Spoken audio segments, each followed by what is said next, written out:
has never, ever been more important to make sure that no fresh, nutritious food ends up in the landfill while our neighbors don't have enough to eat. We are seeing strains on our food banks, financial strains from our neighbors with increased healthcare costs as they lose marketplace subsidies. It is so important that we make sure that we are doing everything we can in Western North Carolina to keep nutritious food out of the landfill and make sure it ends up in the bellies of our neighbors. Hi everyone, I'm Anna Roas. Welcome back to WNC HeartBEAT. We're here with my co-host Allie Tisdall, and today our guest is Marisha MacMorran from the Food Connection. She is the executive director and a force for food abundance here in Western North Carolina. Hi, thank you. Thank you, Anna. Thank you, Allie, for having me here. What inspired the founding of the Food Connection when it began in 2014, Marisha? Food Connection was founded originally in response to the incredible amount of chef-prepared, delicious gourmet food left over from events, universities, that was ending up in the landfill. As anyone who knows anything about Asheville knows, that we're a foodie, a destination for foodies. So whenever you are feeding sometimes even small groups, but anytime you're feeding the masses, you cannot run out of food, and there is always surplus. And a big part of the foundation of Food Connection was and continues to be educating businesses and individuals around federal liability protection that allows you to donate food to nonprofits and then serve the community without the fear. If that is our biggest objection with new food donor partners. If somebody gets sick, I could lose my business. And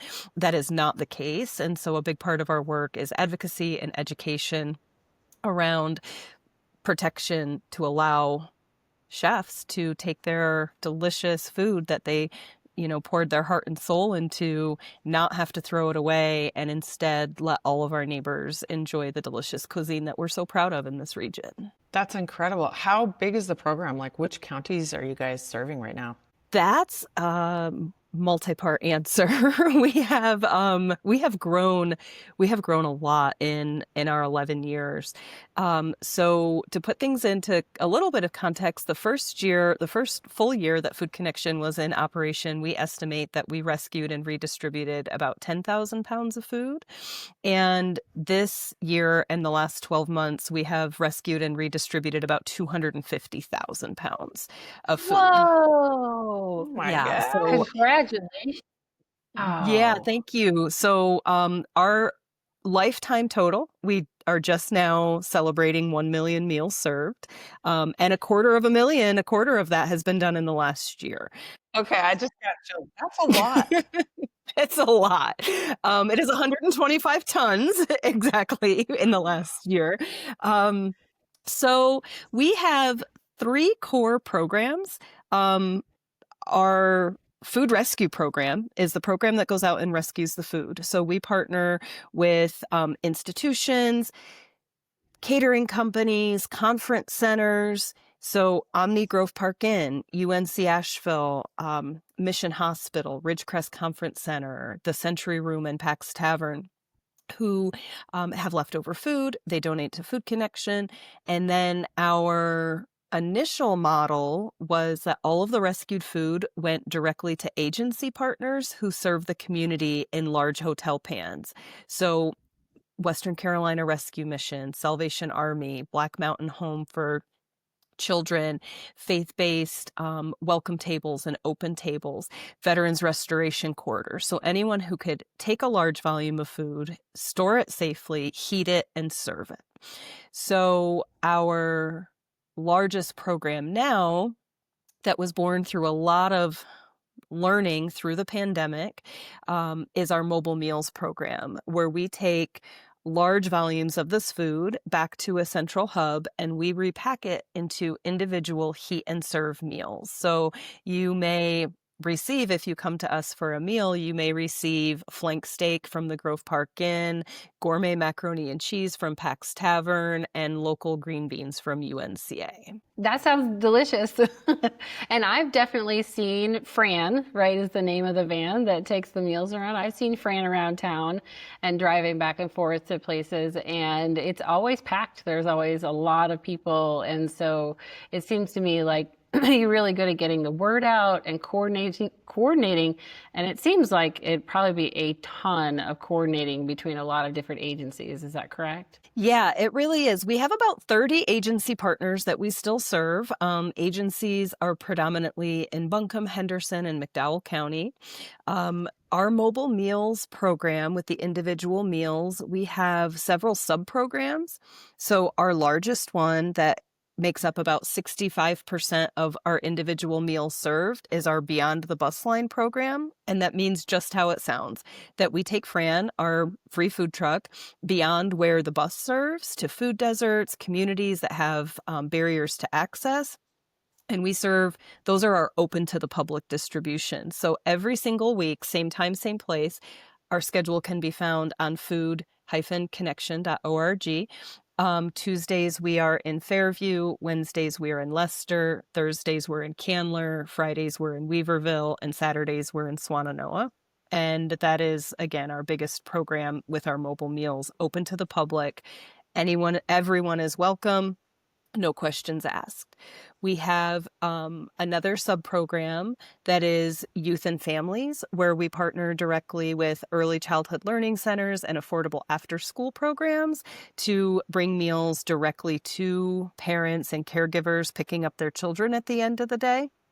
And then in those programs, we are also feeding teachers, bus drivers, administrative, janitorial staff as well, anybody who's involved in those programs.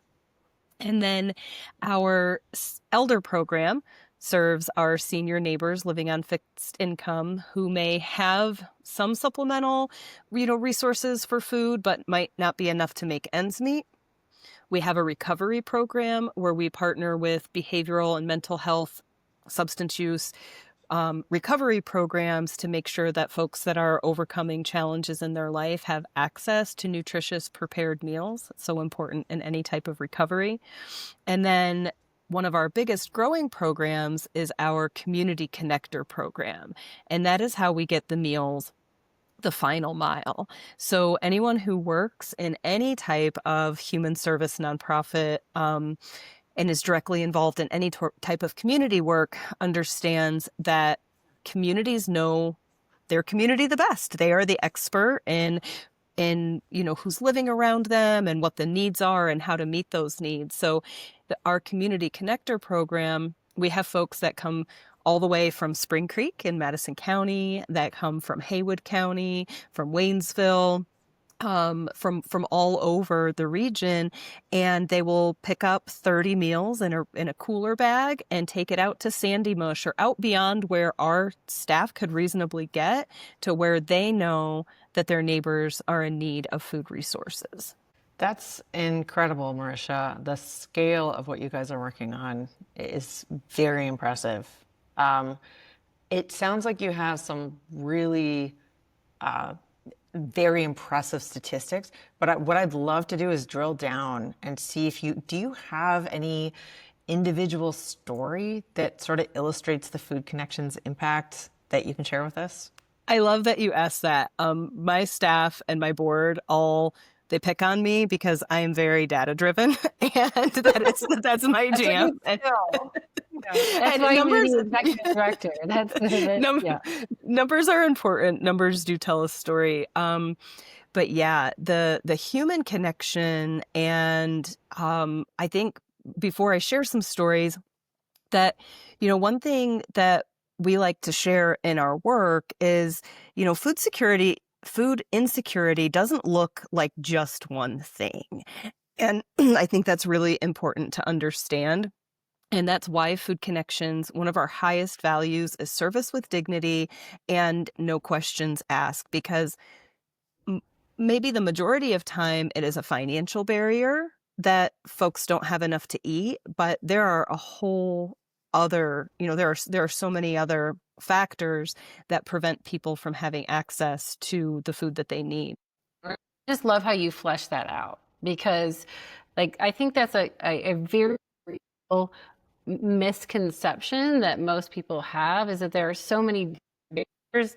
And I can't wait to hear you talk about it, because I think the more that we help people understand that the barriers are multifactorial, and might think will understand and increase acceptance of programs. Does that feel right?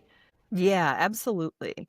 Absolutely. And then, through one of, early on when our mobile meals program, where we were kind of transitioning out of COVID, out of our chef meal program and figuring out what was next, through one of our open distributions, we had a senior woman who was coming every week, and she was, through the drive-through, I would like 1 chicken and 1 beef. Thank you very much. Have a nice day. How are you? Just, there's a sense of community too.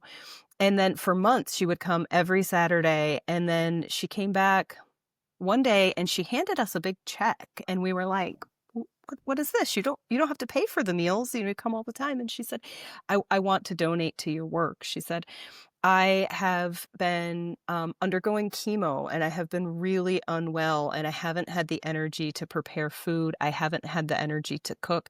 I don't have any family, and it has been a lifeline for me to see your team and to have a conversation and a smiling face and receive these meals. I don't know what I would have done without this through my journey in battling cancer. I never have even thought of that example, because I was under the same impression that food insecurity meant you literally can't afford it. And of course, someone going through something like chemo treatments doesn't have the health, the energy to do it themselves. And then the social community that you would have created, that's a really special story. Yeah, who's cutting onions in here? Yeah, seriously. I'm like, oh my God.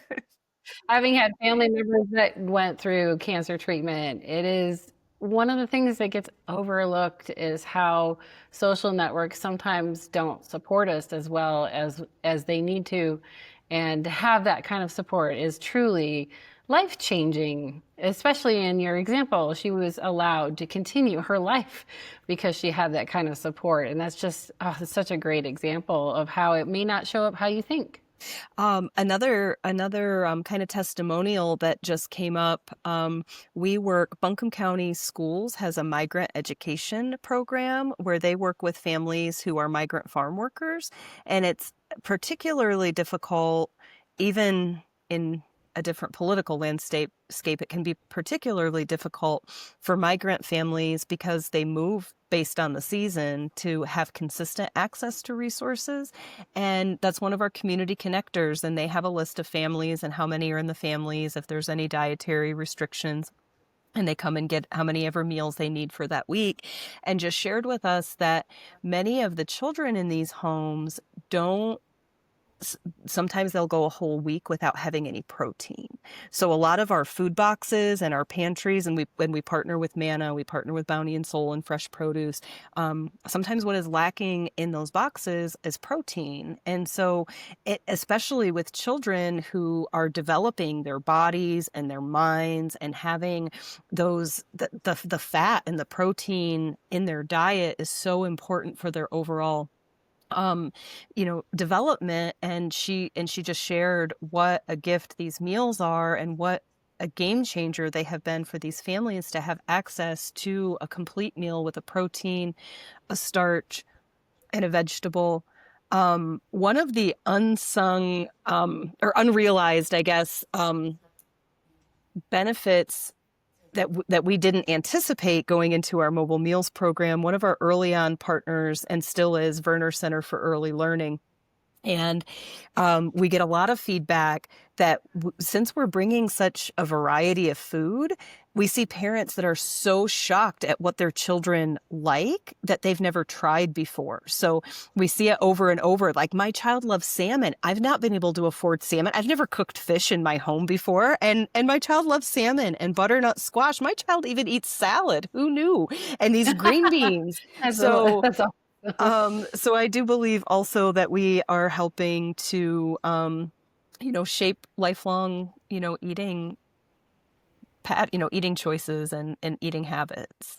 And we're all parents in this room too. And we all have kids that, we know the struggle of, making sure the diet's varied and wholesome and all that. And to have that help and even have that input. We're like, oh, I'm going to try something new at home because my kid tried it at their program is a great example of how just one input can change a whole family's perspective on their diet. Oh yeah, my daughters took one sleepover at Granddad's. The next thing you know, they like raw vegetables, just like on a plate. I'm like, What? what? But they wouldn't. I would never have really tried if they weren't, given them from an outside source. Marisha, tell me about the Chefs Who Care program. What is that one about? Chef's Care program is an invitation to chef partners who may not even have a lot of surplus food to provide meals to share with our neighbors. So one kind of misconception about our work is people sometimes think there are so many restaurants in Asheville that you probably have too much food that you know what to do with. But the truth is not a lot of surplus comes from a restaurant. When you go into a burger joint, they don't cook that burger until you order it, right? So they're not preparing the food ahead of time like you would at a buffet. Say, for instance, UNCA, their cafeteria has to be prepared for every single student to come in really hungry for breakfast, lunch, and dinner. And that's usually not the case. Kids can go off campus, they skip a meal, they're not that hungry that day. So there's a lot of surplus. So our Chef's Care program is an opportunity for our restaurant partners or anybody who has a health inspected commercial kitchen to prepare nutritious meals for us to share with the community. And we put out calls for Chef Care meals in times of great need where our supply doesn't always meet the demand. And we saw that most recently with the interruption of SNAP benefits, where families didn't have the funds that they rely on every month to make ends meet and to provide enough food for their families. So we call on our chef partners to supplement the food that we're rescuing to help us meet that growing need. And while the government opened back up, SNAP benefits have been restored. Something I think that is oftentimes overlooked is that whether it's a government shutdown, a natural disaster like Helene, a pandemic, for our neighbors who are marginalized, who don't always have access to resources, who are living, in the margins, that they are always the first impacted, the most deeply impacted, and it takes them the longest to recover. So SNAP benefits are restored, a month or 6 weeks after they were withheld. But those families, many of them spent their rent money on food. And so now they're behind in their rent, even though they get their SNAP benefits and they can buy food again. Maybe they didn't pay their electric bill and now they're scrambling to get their power turned back on. So, we see kind of long-term recovery from disruption of food happen in different ways. And it takes longer to recover than folks, I think, realize sometimes. If chefs or kitchens wanted to participate, what's the best way to get involved? You can email us right through our website. There will be a link that goes directly to our program director, and we can talk about the needs. Our Chef Care program, also, if there is a community that you feel really attached to that you want to support, we can make you a sponsor of that. So again, I listed our our programs from Beyond the Bus Line. If you're a resident of Fairview and you have a business in a different part of town and you want to add on and provide an extra 100 meals for our Fairview distribution, we make you a sponsor of that. And then you get some publicity and some gratitude, through social media posts and newsletters and on our website as well. We have Christmount Conference Center and Black Mountain providing meals that we're picking up today that will go to our Fairview distribution. So really grateful for their partnership. Mikasa AVL, a catering company who also makes amazing empanadas. They're one of our Chef's Care partner who we take some surplus ingredients. Food Connection focuses on prepared food, but when we go to our donor partners and they're like, we ended up with 3 extra cases of kale that we can't use, we go ahead and take that too and find, a partner who can cook it. And Mikasa AVL actually cooks that surplus raw ingredients and donates it right back to us to be able to serve the community. It feels like a very dynamic, connected community in that sense. Now, if anyone is not in food service or in that kind of realm, how can someone support you through donations or otherwise? Is there volunteering? Like, what are other ways the community can get involved? Because I think it's very much a social conversation right now, especially with this recent SNAP benefit interruption. How can we support softening that wave that you talked about of recovery? Is it donations? Is it volunteering? What is it? Yeah. So like every other nonprofit out there, funding is, continues to always be a challenge, especially as our programs grow. Every year we've got to raise more money to do more work and to have more of an impact. So financial contributions are always welcome, and very much needed in our work. And also, we really are a volunteer-driven organization. We rescue and redistribute about 5,500 pounds of food every single week, coming from 30 different places, going to 30 different places on the other side. So we have volunteers that come in and help us pack the individual meals. We are always looking for volunteers who can pick up food from our food donor partner, either take it to an agency or back to our hub to be made into meals. We have volunteers who come and pick up meals that are already made to take them to their final destination where they need to go. We are also currently looking for folks who are interested in potential board membership and growing our board of directors. We also have a fundraising committee, a finance committee, a program committee that are also, very much comprised of volunteers. We also have opportunities for volunteers to table with us in the community and share about our story and sign up volunteers and financial donors. We have fundraising events. We also have opportunities for volunteers. If you have a specialty that or something that you're really passionate about, we have one volunteer who loves data entry. He loves data entry, and he comes and he helps us process our donations and generate our acknowledgement letters and our thank yous that get sent out to our donors. And that is such a huge asset to our work. And then that frees up our development staff to really focus on creating new fundraising efforts. So if you're interested in our mission at all, give us a call and we'll find a great place to plug you in. Well, we'll make sure to link your website in the description so that if anyone's interested in getting involved, they can definitely check that out. Now, let's talk about the future. What is your vision next decade for the Food Connection? One day at a time. So I think I have a pretty good answer for that. So Flory Pate was Food Connection's founder back in 2014. I actually came on as the second food donor partner at that time. So Flory, and fell in love with Flory, fell in love with the mission. As a matter of fact, when she called me that very first phone call and asked if we wanted to donate food, I told her we couldn't because of liability. So she schooled me and I was like, oh, no brainer. Of course we will. And you don't even have to use a volunteer. I will deliver it every time. And then became involved, and I joined the board and became executive director. So back then, we would dream about a Food Connection in every city in the country. Nobody's got time for that. We can't do that.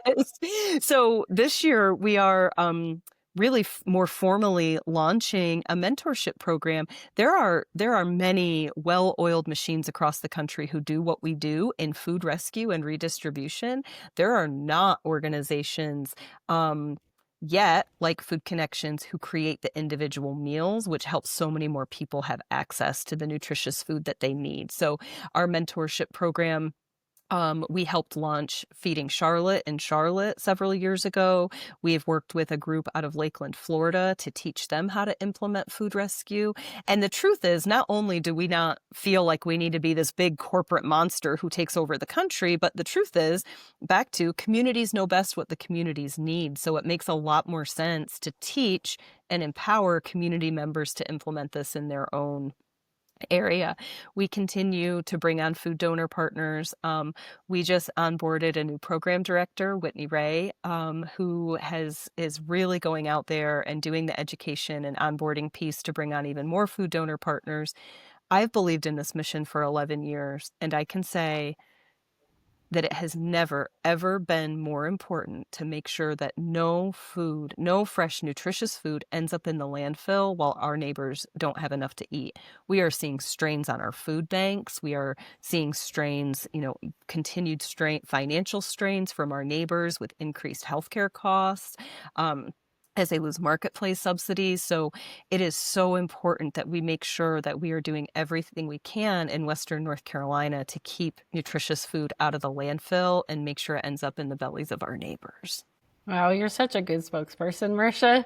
Like I can feel your commitment and your experience and your depth of caring and what you're saying. And I mean, I don't see how anyone could not respond to just the depth of the mission and the cause. I think it's so important, and I really appreciate you spending time with us today. Yes, thank you so much for coming on, Marisha. Any sort of last words that you want to share with anyone watching or listening in today? I would just say that, the holiday season can be really hard on folks, whether it's centered around food insecurity or companionship. So if you have a little bit of extra time, if you have a little bit of extra energy, a little bit of extra food, a little bit of extra money, Food Connection believes so deeply that, we see scarcity everywhere, and we believe that wherever we see scarcity, there is always abundance to meet that. We just need to connect the two together. So if you see scarcity or if you can see abundance, just take a minute and take a pause and to say, how can I help connect this abundance with this area of need? That's a really, really nice message. Yeah, it's so good. Kiss. It's so good. Well, for any of you out there watching or listening today, if you haven't already, be sure to subscribe or follow our channel. It's the best way to support WNC HeartBEAT. We're always trying to bring you guys inspiring stories about what's happening in Western North Carolina. As well, if you liked this podcast, we have a very similar story that we shared the last podcast when we talked to Matt Ashley from the Madco Food Coalition. So be sure to check that one out. And Anna, we'll see you next time. See you next time. All right. Thank you, Anna. Thank you, Allie.